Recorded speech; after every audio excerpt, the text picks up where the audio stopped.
নমস্কার, ত্রিপুরা রহস্য ইউটিউব চ্যানেলে আপনাদেরকে স্বাগত জানাই।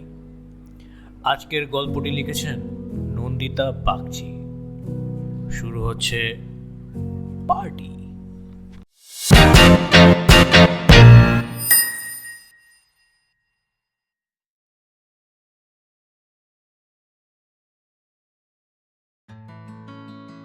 অফিস থেকে ফিরতে বড় দেরি হয়ে গেল আজ। চিংড়িঘাটার জ্যামটাই ডুবিয়ে দিল পিয়াকে। অফিস যাওয়া আসার পথের এই জ্যামটার কথা কলকাতাবাসীরা সবাই জানেন। পিয়ার বাবা বলেন, এমন জ্যাম আগে নাকি ছিল স্ট্র্যান্ড রোডে। এমন স্ট্র্যান্ডেড হয়ে যেতেন তারা যে প্রায় ট্রেন মিস হয়ে যেত। যেমন আজ বেদিকার দেওয়া পার্টিটা প্রায় মিস হয়ে যাওয়ার জোগাড় পিয়ার।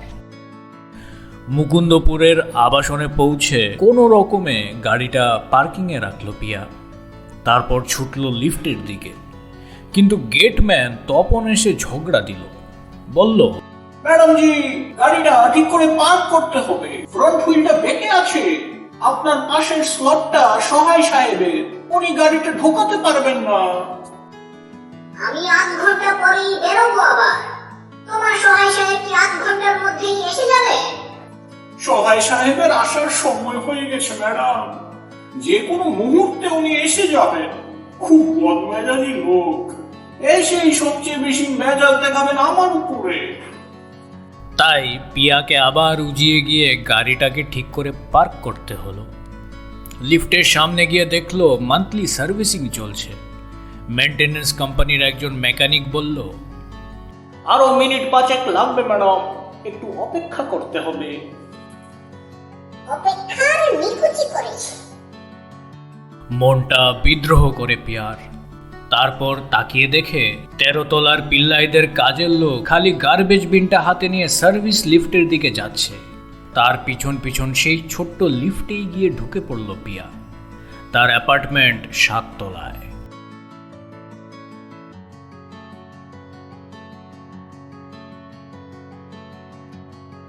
অফিসের কাপড় জামা ছেড়ে বাথরুমে গিয়ে চট করে ফ্রেশ হয়ে নিল পিয়া। অন্তর্বাস পরে ওয়ার্ডরোবটার সামনে দাঁড়িয়ে ভাবতে লাগলো কোন ড্রেসটা পরবে। আসলে ড্রেস কোড কিছু বলে দেয়নি বেদিকা। জেনারেল কোনো পার্টি হলে রঙের কথা ভাবতে হয় না। পার্টিতে সাধারণত কালো ড্রেস পরতে পছন্দ করে পিয়া। নানা রকমের কালো ড্রেস আছে তার, লং, মিডিয়াম, শর্ট লেংথের, কোনোটা ব্রোকেডের, কোনোটা স্যাটিনের, কোনোটা জর্জেটের, কোনোটা লেসের। কিন্তু আজ যদি কালো রঙের ড্রেস পরে তবে ফিউনারেলের মতো লাগবে না তো? তবে কি লাল টুকটুকে ফ্যাশনের গাউনটা পরবে? বেদিকাকে চেয়ার আপ করতেই তো যাচ্ছে ওরা। লাল ছাড়া আর কোনো রঙে তো সেই উষ্ণতা নেই, ভাবে পিয়া। বড় বেশি লাউড হয়ে যাবে রংটা। হালকা একটা হলুদ রঙের অর্গেঞ্জা ড্রেসের উপরে হাত বুলিয়ে রেখে দিল সেটা। দিনের আলো ছাড়া ভালো দেখাবে না ওটা। তার চাইতে মাঝারি ঝুলের নীল রঙের ডেনিম ড্রেসটাই উপযুক্ত হবে আজ সন্ধ্যার জন্য। বেশ ক্যাজুয়াল ভাবল পিয়া। আরেকটা চিন্তাও যাচ্ছে না তার মাথা থেকে। একটা 5 স্টার হোটেলে পার্টি দিচ্ছে বেদিকা, খালি হাতে যেতে কি ভালো লাগে? যদিও সে বারবার করে বলে দিয়েছে যে please don't bring any gift. তবু বেদিকার প্রিয় পানীয়ের একটা দামি বোতল নিয়ে যাওয়ার ইচ্ছে ছিল প্রিয়ার।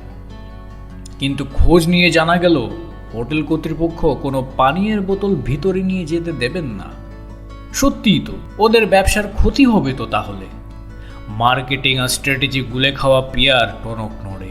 কার্ড দেওয়া আজকাল সেকালের ব্যাপার, অথচ প্রিয়ার ছোটবেলায় একটা কার্ডের কত মূল্য ছিল। জন্মদিনে গুনে দেখতো কটা কার্ড পেল। তারপর সেই কার্ডগুলো নিজের ঘরের দেওয়ালে, আলমারির দরজায়, বুক কেসের কাছে সেলোটিপ দিয়ে সেটে রাখতো পরের জন্মদিন অবধি। ফুল নেওয়ার কথাও ভেবেছিল পিয়া। একগোছা গোলাপ মানুষের মনের অনেক অনুভূতির কথা বলে দিতে পারে। পিয়ার বাবা মায়ের ম্যারেজ অ্যানিভার্সারিতে অবশ্য রজনীগন্ধা দিতেন তাদের বন্ধুরা। কিন্তু আজ যদি 1,000-3 টাকা দিয়ে কিছু ব্যাঙ্গালোর গোলাপ নিয়ে যায় পিয়া, বেদিকা কি খুশি হবে? হয়তো বোকেটা পড়েই থাকবে হোটেলের টেবিলে। তাছাড়া ওই মস্ত হোটেলটির লবিতে তো লাখ টাকার উপর ফুল সাজানো থাকে। পিয়ার নিয়ে যাওয়া গোলাপগুলোর কোনো গুরুত্বই থাকবে না। না, ফুল নেবে না পিয়া। ওয়ার্ডরোবের ড্রয়ার দুটো হাতড়ে দেখতে লাগলো পিয়া। কোথাও বেড়াতে গিয়ে কিছু ভালো লাগলে কিনে এনে রেখে দেয় সে। কাউকে হঠাৎ উপহার দেওয়ার প্রয়োজন হলে সেখান থেকেই নিয়ে গিফট ব্যাগে ভরে দিয়ে দেয়। তাই গিফট ব্যাগও বেশি করে কিনে রাখা থাকে। সেবার রাজস্থানের জয়পুরে গিয়ে বেশ কিছু বিডসের মালা নিয়ে এসেছিল। সবুজ জেড, লাল রুবি, বেগুনি অ্যামেথিস্টের মাঝে নীলরঙা খুদে খুদে স্যাফায়ারের 7 নড়ি চোকারটা পছন্দ হলো পিয়ার। চোকারটার মাঝখানে আর দুপাশে 3টে রূপোর চাকতি, সূক্ষ্ম খোদাই করা, পিছনে ম্যাচিং ট্যাসেল। কোথাও একটা পড়েছিল পিয়া, নীল রং হলো মুক্তির রং। অসীম নীল আকাশ আর মুক্ত বাতাসের সঙ্গে সম্পর্ক যার, অর্থাৎ অসংখ্য সম্ভাবনা আছে যে রঙে। শান্তি এবং মৈত্রীর প্রতীকও বলা যায় থাকে। তাই এটাই হবে উপযুক্ত উপহার। ঝটপট একটা নীল রঙের টিস্যু পেপার দিয়ে জড়িয়ে গিফট ব্যাগের ভিতরে চোকারটা রেখে দিল পিয়া। প্রাইস ট্যাগে লেখা দামটা কালো মার্কার দিয়ে কেটে দিল। মনে মনে একটা হিসাবও বসিয়ে নিল। 5 স্টার হোটেলটার বুফে ডিনারের খরচা জনপ্রতি 2000-এর কাছাকাছি হলেও যথেচ্ছ পানীয়ের ব্যবস্থা থাকবে, অর্থাৎ জনপ্রতি 1,000-3 টাকা তো পড়বেই। আর এই কুচি কুচি স্যাফায়ার বসানো চোকারটার দাম 5,500 টাকা। একটু বেশি হয়ে গেল হয়তো। তবে পিয়া দেওয়া আর নেওয়ার মধ্যে ভারসাম্য রাখা পছন্দ করে না। দেওয়ার পাল্লাটা একটু ভারী থাকলে মাথাটা উঁচু থাকে।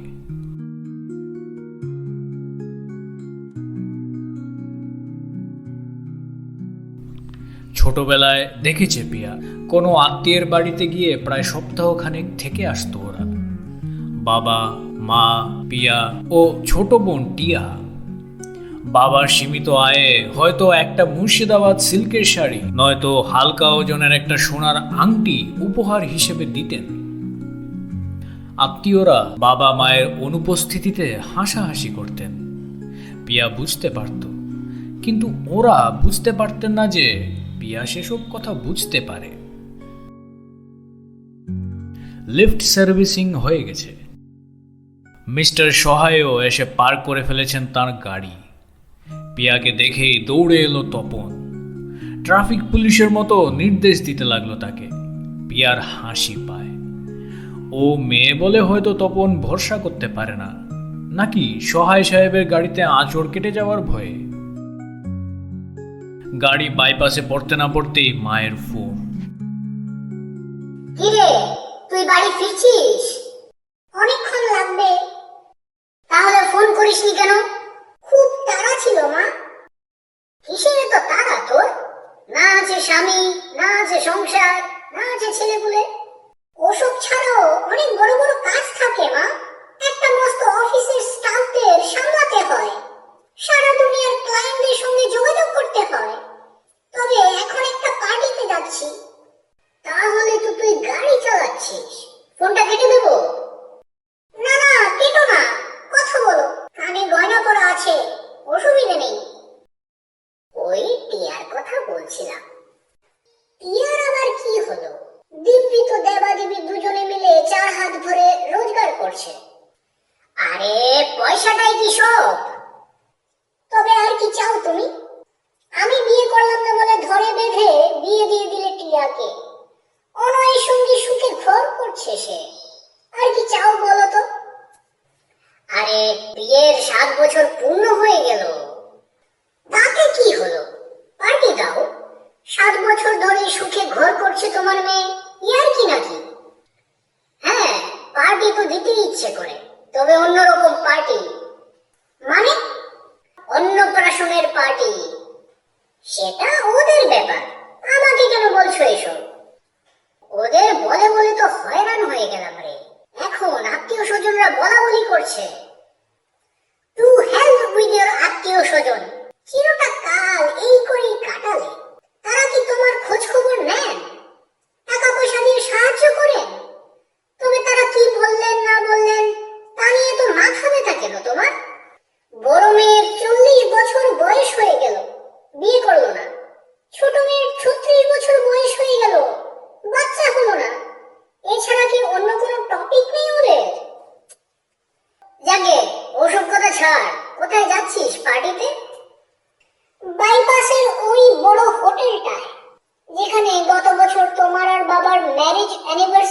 পার্টি দিয়েছিলাম। তাই? তা কিসের পার্টি? কার ম্যারেজ অ্যানিভার্সারি? সত্যি কথাটা বলার জন্য মুখটা চুলবুল করে ওঠে পিয়ার, কিন্তু তখনই আরেকটা ফোন এসে যায়।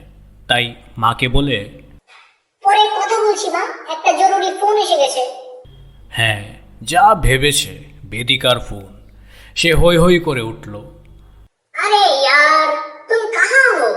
सब इंतजार कर रहे हैं इधर तुम्हारे लिए। बस पहुंच ही गए, ड्राइववे में हूँ, वैले आ गया पार्किंग के लिए। ঝটপট ভ্যালের হাতে চাবিটা দিয়ে দ্রুত পায়ে লিফটের দিকে এগিয়ে গেল পিয়া। 3টে টেবিল জোড়া দিয়ে ওদের 20-22 জনের বসার ব্যবস্থা করে দিয়েছেন রেস্তোরাঁ ম্যানেজার। পিয়া পৌঁছানোর পরেই 2টো শ্যাম্পেনের বোতল চলে এলো বরফ ভরা বালতিতে কাত হয়ে শুয়ে। আয়ুষ আর সমিত এগিয়ে এসে বলল, তোমরা উইকার সেক্স, গায়ে জোর কম, আমরা ঝাঁকিয়ে দিচ্ছি বোতল দুটো। Objection objection. বলে চেঁচিয়ে উঠল বেদিকা। সমিতের হাত থেকে বোতলটা নিয়ে জোরে জোরে ঝাঁকাতে লাগলো সে। কি সুন্দর যে লাগছে তাকে আজ। ফুসিয়া রঙের একটা স্ট্র্যাপলেস গাউন পরেছে, গাউনটায় উরু অব্দি লম্বা স্লিট, কানে ঝিকমিক করছে লম্বা হীরের দুল, বার্গান্ডি রঙের চুলটাকে চূড়ো করে বাঁধা, একটা অদ্ভুত দ্যুতি আর প্রত্যয়ে ঝলমল করছে সে।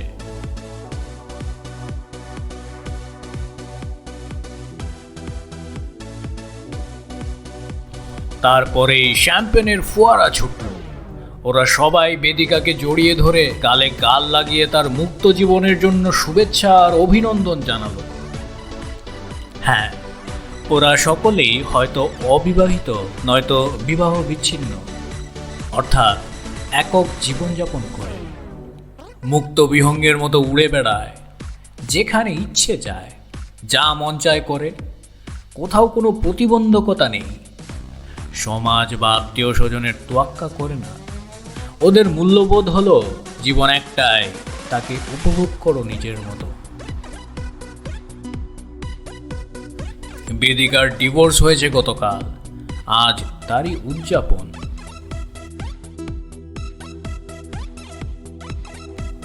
স্বামী স্ত্রী, সন্তান, সংসার, আত্মীয় স্বজন নিয়ে থাকা পিয়ার মায়ের পৃথিবী থেকে এই পৃথিবীর দূরত্ব অঙ্কের হিসেবে বেশি নয়, কিন্তু মানসিকতার হিসেবে লক্ষ যোজন।